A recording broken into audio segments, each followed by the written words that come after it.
I'm Janice Hossager. After 3 decades in the marketing business and many years of being an entrepreneur, I've learned a thing or two about marketing. Join me as we talk about marketing, small business, and life in between. Welcome to My Weekly Marketing.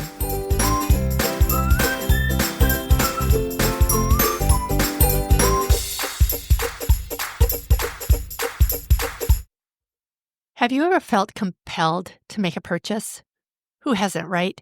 Maybe it was after watching a video or a webinar or seeing something that somebody else was wearing, and it was something that you just had to have.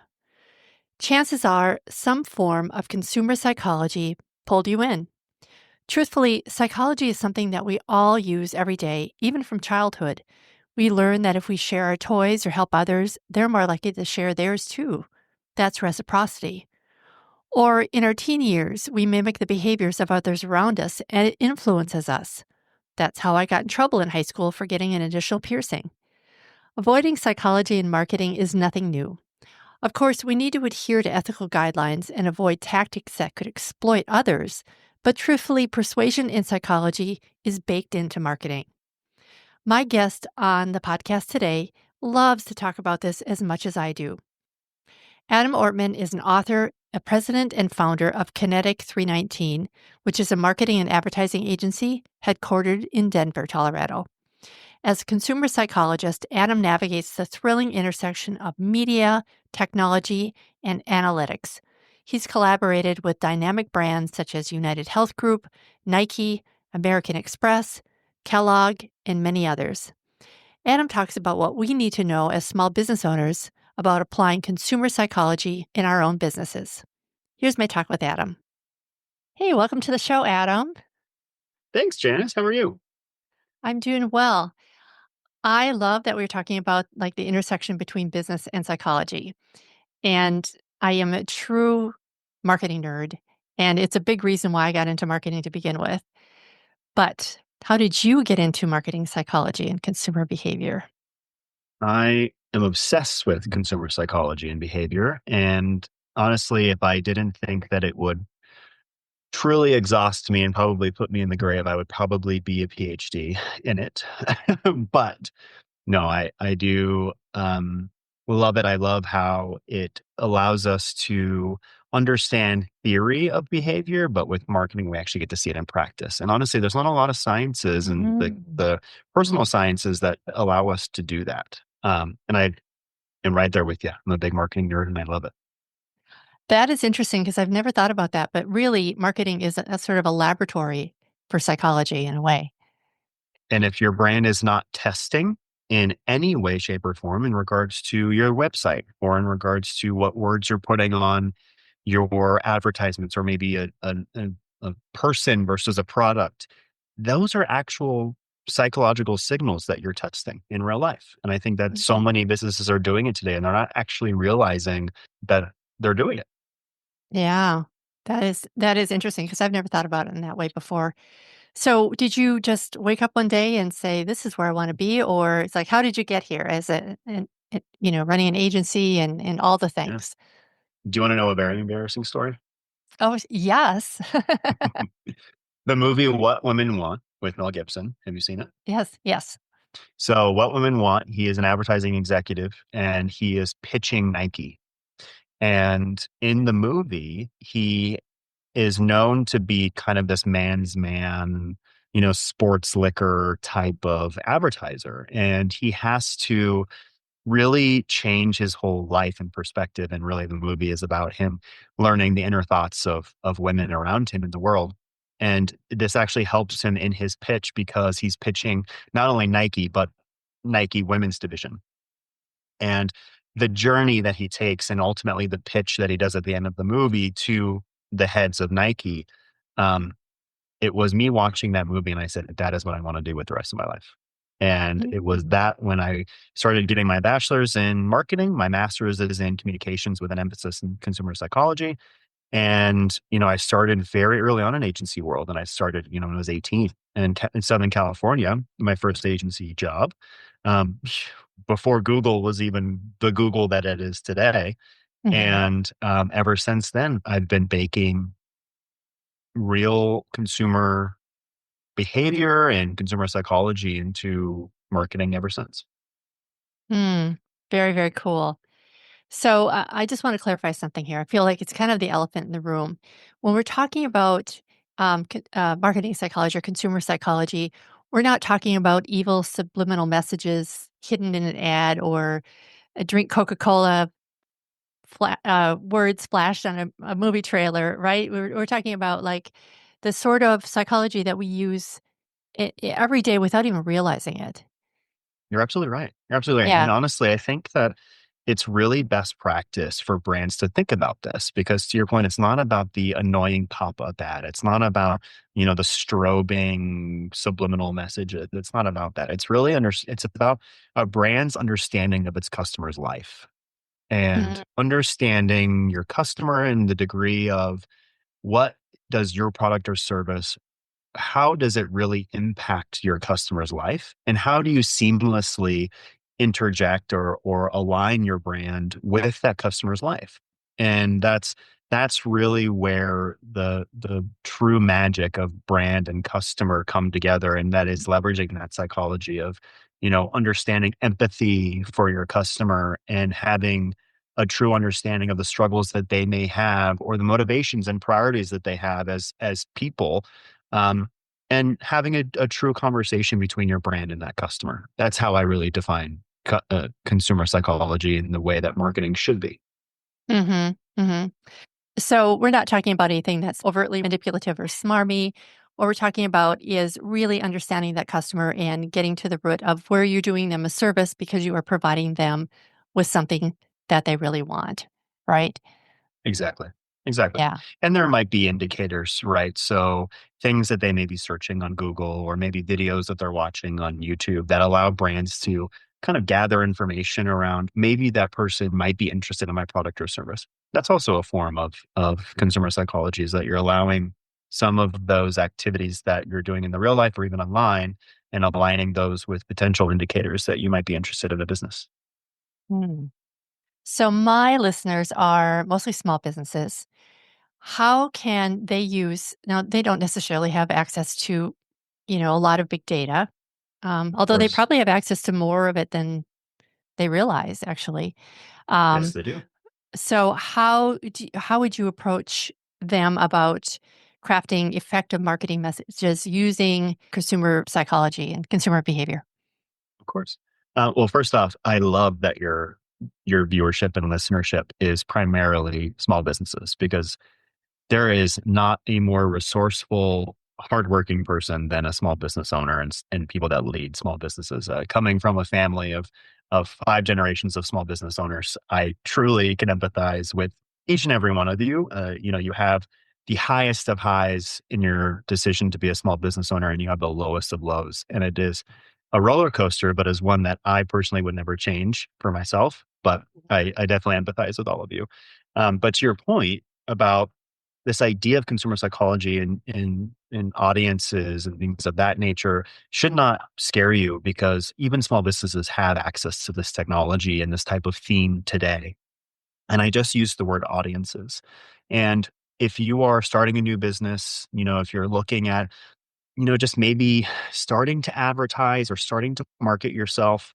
There's a lot of really good technology that exists, even out of the box with a Google Ads campaign, for example, trying to get your ad on Google or even Facebook. The platforms can be daunting. I truly understand that, but there's a lot of resources available. Even my own agency, Kinetic 319, provides a lot of those resources, but getting those up and running on your own and leveraging audiences directly out of the box from some of these advertising platforms like Google Ads or even Meta Ads is a good place to start, depending on who your target audience is or who your customer is. Mhm. Um, right out of the box, you have types of audiences that Google provides. I'll give some examples, like in-market audiences. These are basically audiences that if you say, I'm selling shoes, and Google already has an audience that says, I can get your ad in front of people that are shopping for shoes in the last 30 days. So those types of audiences that are already crafted out of Google are very easy to implement into a campaign that you're running on your own for a small business. But inherently, you're leveraging consumer psychology because you're leveraging the actions that are taking place on the internet. They're going on Amazon, or they're maybe typing in, a certain shoe brand or whatever that may be, and you're leveraging that knowledge to then inject your brand into that shopping behavior or in that shopper's journey. That is a direct example of how you can literally use what Nike is using to sell shoes. You, as a very small business owner selling shoes, can use the exact same technology. And that's where we actually just wrote a blog post about this a few months ago, about how this type of technology is really leveling the playing field for larger businesses and smaller businesses to really compete and again align with a consumer's best product in their customer journey. Yes, and I love that you brought that up because I've been noticing that too, and I really think now, granted, a small business isn't going to have the staff and probably the team to put something stuff together, but it is all out there, and well, Facebook has gotten or Meta has gotten a little stingier with what they'll make available in the Absolutely. in the olden days. You could go on and just really do some deep diving into your ideal customer and really find out a lot of good information about it. And with privacy laws, that's a little tougher now. But you're right. Google Ads. If you're running a Google ad, and not everybody does, it's not appropriate for probably every business, Yep. but there's a ton of information out there. So let's walk us through that. How would you use the information to your benefit when you're putting that ad together? Sure. When we start with every client, we have what we call a move approach: magnify, orient, venture, and evaluate. And so what we're talking about is that magnify part of our approach. And so you have to start with your audience. And so you have to start with who your customer is. We build persona kind of little dashboards, little persona profiles that allow us to see what's important to them. Where do they shop? Where are they spending time online? How much TV do they watch? Do they care about being a technophile versus do they read a lot of books? So there's a lot of different assets that you can get from understanding your customer, and small businesses can do this. I I tell every single one of my clients, talk to your customers, Mhm. not just about your product, not just about your service. Talk to them about their lives, because that's going to give you indicators on what your ad should look like, where you should put your ad, what words should be on your ad. What do they lean into? Are they really, sale shoppers? They only buy when things are on sale versus they really only like expensive products. So there's a very different psychology there. So talking to your customer does not have to be this very kind of large scale activity where you have survey data and market research.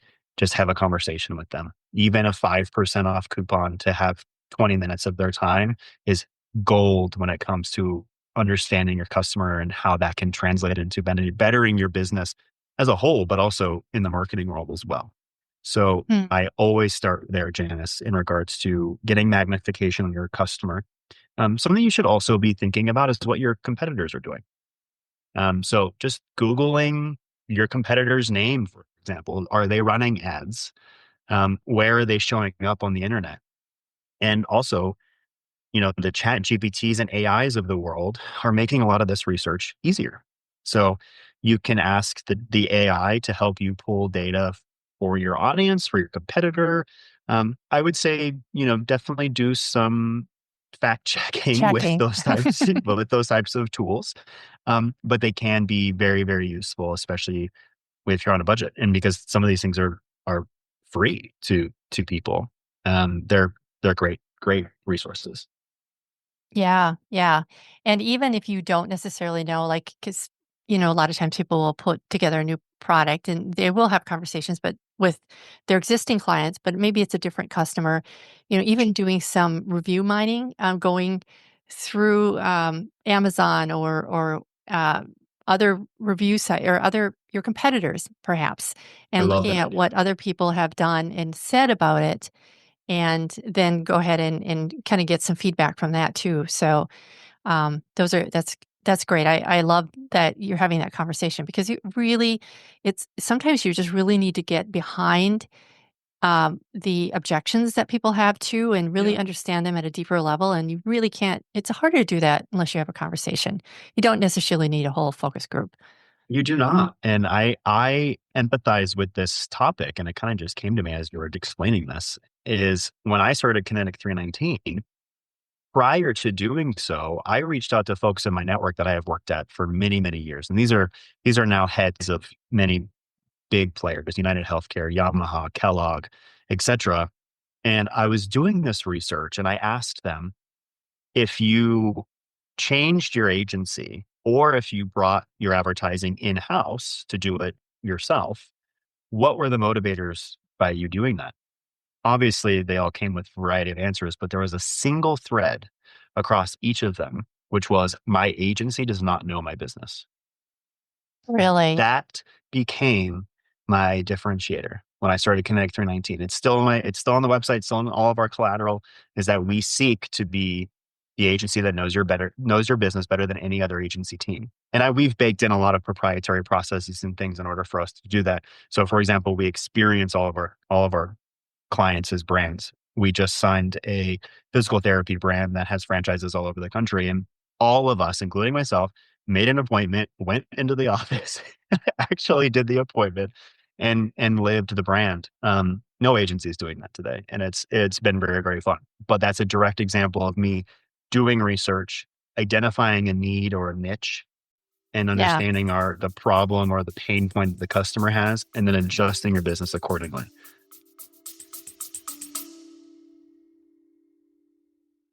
Since you're listening to this podcast, I'm guessing you must either love marketing as much as I do, or could maybe use a little guidance marketing your own business.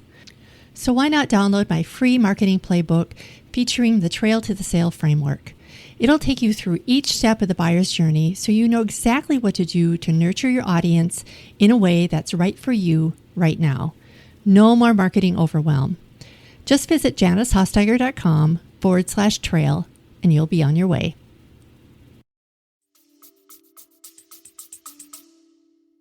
Okay, I have to say that's actually quite shocking that you were able to stand out with that because with an agency, I mean, that's rule number one. Know your ideal customer. You know your target market. And the fact that agencies aren't doing that, it really kind of says something about agencies out there. It's really amazing. It is amazing, and it was part of my founder fuel is what I call it, because Okay. it aligned very well with the reason why I went on my own, was because you have so many agencies today, especially at like the big holding company agencies, where you have so many people running campaigns. I know this is a little bit off topic, but that are running campaigns or even working directly with clients that have no idea what they're selling, no idea why the brand that they're partnering with exists. Why was it started? And so that kind of irked me in a lot of ways and really lit the fire under me to start Connect 319. Oh, good for you. Yeah. So switching a little bit here, in your experience, how does like a brand's personality, let's say it's a Mhm. personal brand, how does that influence consumer perceptions and decision making? And how can small business utilize that information to really develop a strong brand personality? I love this question because brand persona and brand personality is so important, because how I love to explain this with specifically small businesses is, if you could build a person, a man or a woman or otherwise, to stand in front of you as your company, what would they look like? How would they talk? What would they dress as? What would they own? What would they do on the weekends? Would what makes them laugh? What makes them cry? Those types of questions and exercises allow you to build a personification of your brand that gives it that personality. And it actually helps you in the early days, because then you can actually start to see, okay, does my logo, is it more pointed? Is it more curved? Is it more masculine? Is it more feminine? So that type of exercise is incredibly impactful for brands, especially at the beginning, because it'll kind of helps you visualize the voice, the personality, and how that can actually Yeah. turn itself into collateral in advertising. I'm so glad you said that because that's something that I've struggled with forever. Because what's the saying? A jar can't read its own label. If you can visualize somebody else becoming that brand, Yes. I think that's super powerful. I might just steal that. That's okay. Steal it. I'll give you Steal it. credit. Please steal it. No, yeah, steal it. Well, go ahead. No, I was just going to say it helps tremendously, especially when you get further into more nitty-gritty parts of your business. So say you're talking about you've grown and you're now posting to social media multiple times a week, or your NPR, for example. um, Revisiting that persona, that person that you've built to stand in front of you, always go back and revisit that person, because it will help you educate your staff. It will help you um, inform how you respond to certain scenarios. So, like, say if someone responds negatively or even positively to one of your social posts, right? They write a comment on one of your social posts. How does your brand respond? And so, revisiting that person that you built helps you answer some of those questions. Very powerful. And we were chatting about time and time to think just prior to Yes. starting this recording. And I think that would be a really powerful thing to just kind of a little exercise to give yourself before you really dive in and really define your brand for sure. And like you said, throughout the life of your business, just kind of keep Yes. revisiting that and think about that because I may just do that this weekend. Do it. Um, Get a glass of wine, Janice. Get a glass of wine. Start, visualizing your brands. Yeah, it's incredibly important. there we go. Can you discuss like the concept of cognitive biases in marketing, like confirmation bias or authority bias, Mm. something like that, and how small businesses can identify and maybe mitigate that, and Ooh, how such that'll good. affect So their good. marketing? Confirmation bias or projection fallacies are incredibly common still. You would think that, you have a $50 million company. This would not be the case. It absolutely is. So, this type of thinking is all around, if I believe it to be true, it must be true. And so I I watch Travel Channel TV. All of my customers watch Travel Channel TV. The worst mistake a brand can make. Yeah. And so when you are thinking to yourself, take yourself out of the equation and put your customer at the center of your equation, because it is all about them when it comes to marketing and advertising. There are so many of my clients that we are running an ad, for example, online. This is so common. And they say, I have never seen it. And my immediate response is, you are not our target. Right. You are not our target. If you were seeing it, I would have to question my team's ability to target your media effectively.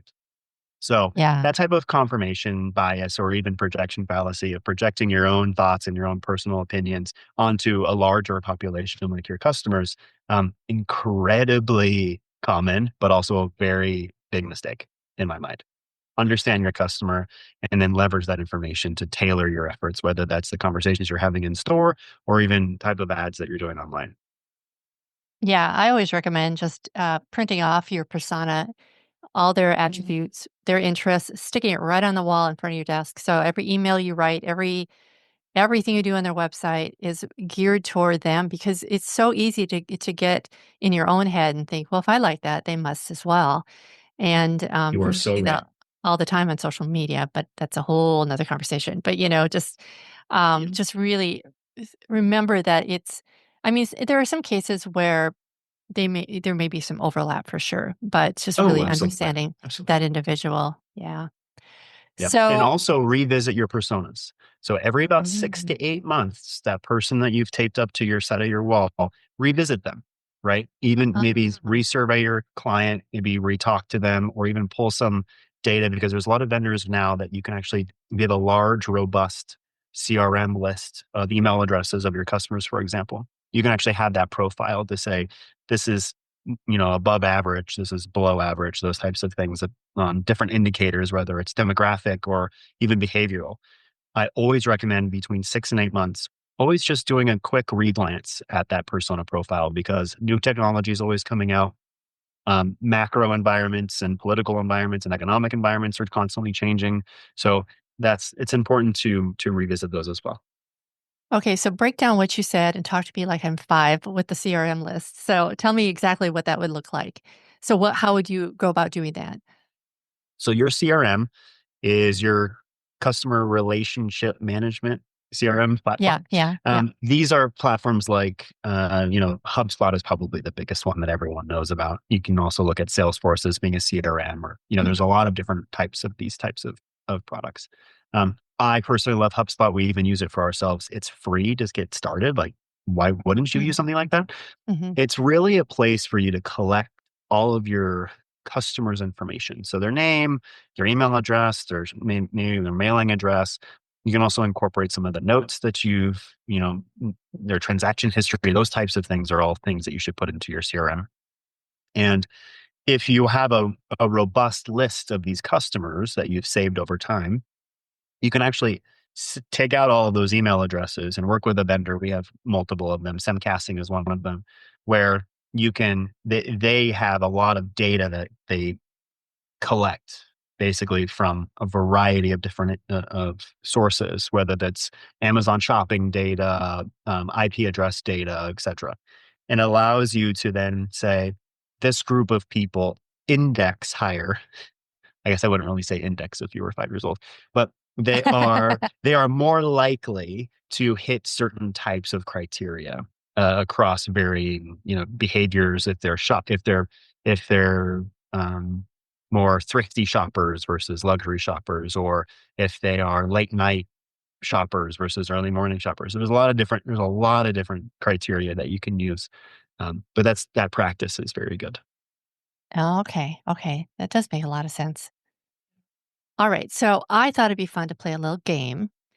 And so I am going to come down with a list of marketing trigger. Well, I'll call them psychological triggers. I don't know really what Okay. the correct term is.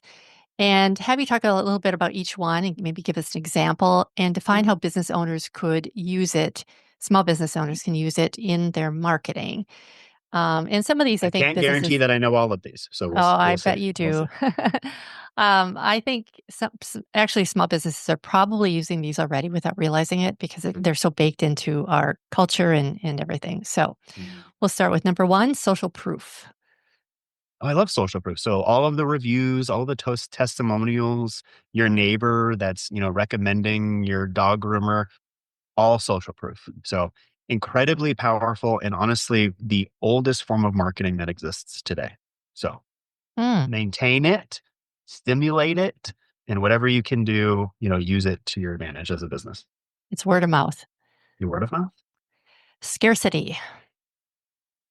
Scarcity is a very powerful tool because this is also something that goes to another topic that I really, really love, which is FOMO. So fear of missing out Mm, is also very aligned with scarcity.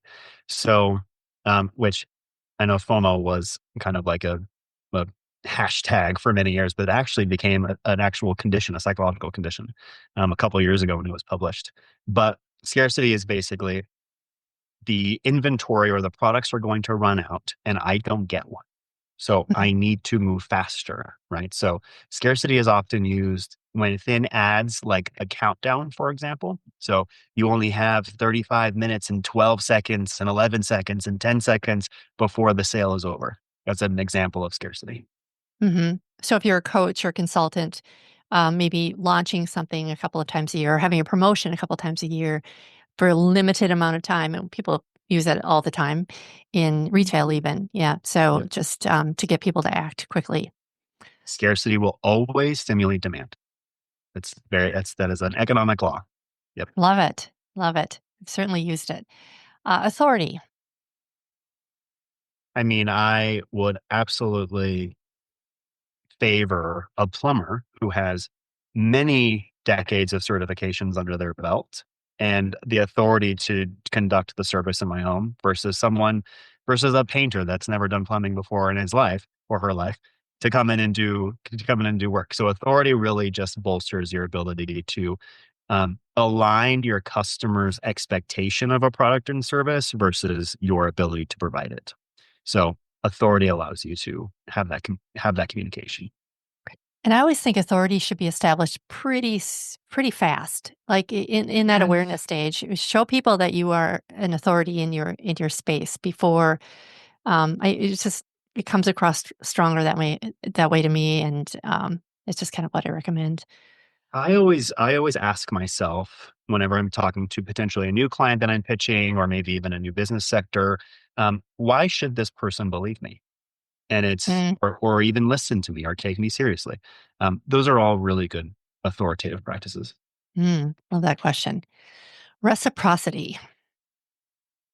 I think reciprocity is incredibly important, especially in this day and age of privacy, for example, and having communications with your customers. So reciprocity is basically I give you something, you give me something.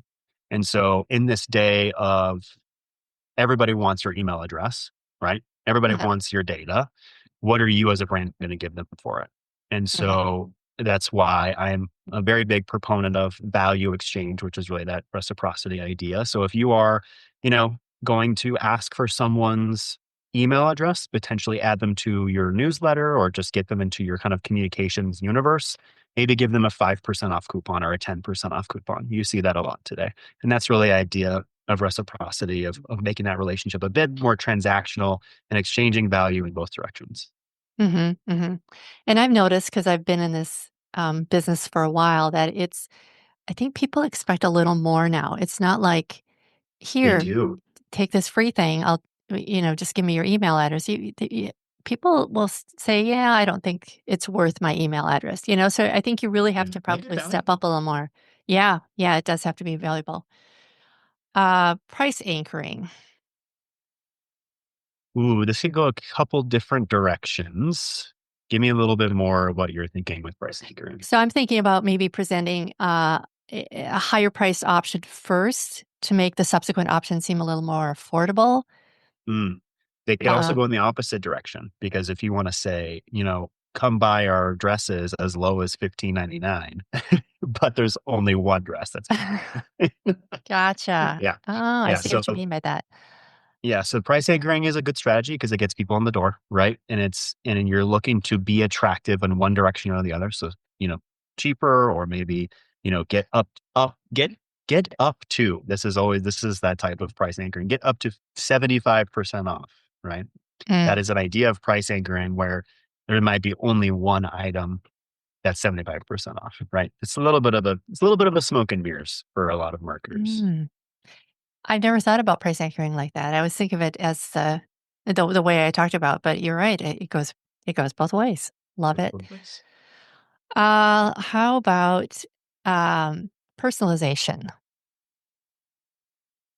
It is 2025, and we know a lot about our customers. Every conversation we have should be having a degree of personalization attached to it, right? So, if we know that you're going back to the example that I gave earlier in this cast, if we know that you're looking for shoes, right, we can personalize that ad to a specific type of shoe or even just shoes in general. If you are a common customer of ours, having a personalized email newsletter promotions that are specific to the types of product that I purchased from you, really, really important. And honestly, it just helps. It helps show your customers as a brand that you're listening to them, and it just makes that communication more powerful. So always personalize where you can and leverage the information that you have about your customers in your communications. That's really the definition of personalization. Right. And one last one, um, risk aversion. Risk aversion. Oof. This goes back to like Maslow's hierarchy of needs.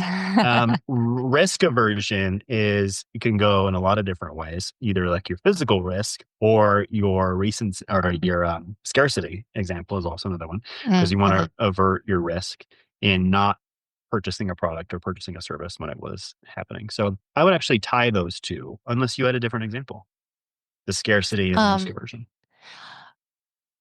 I guess I was thinking more in terms of guarantees and warranties. Like Yeah, how do I know that I'm putting my money down and let's say you're selling a course, and what if I don't like it? Is there a money back guarantee? That sort of thing.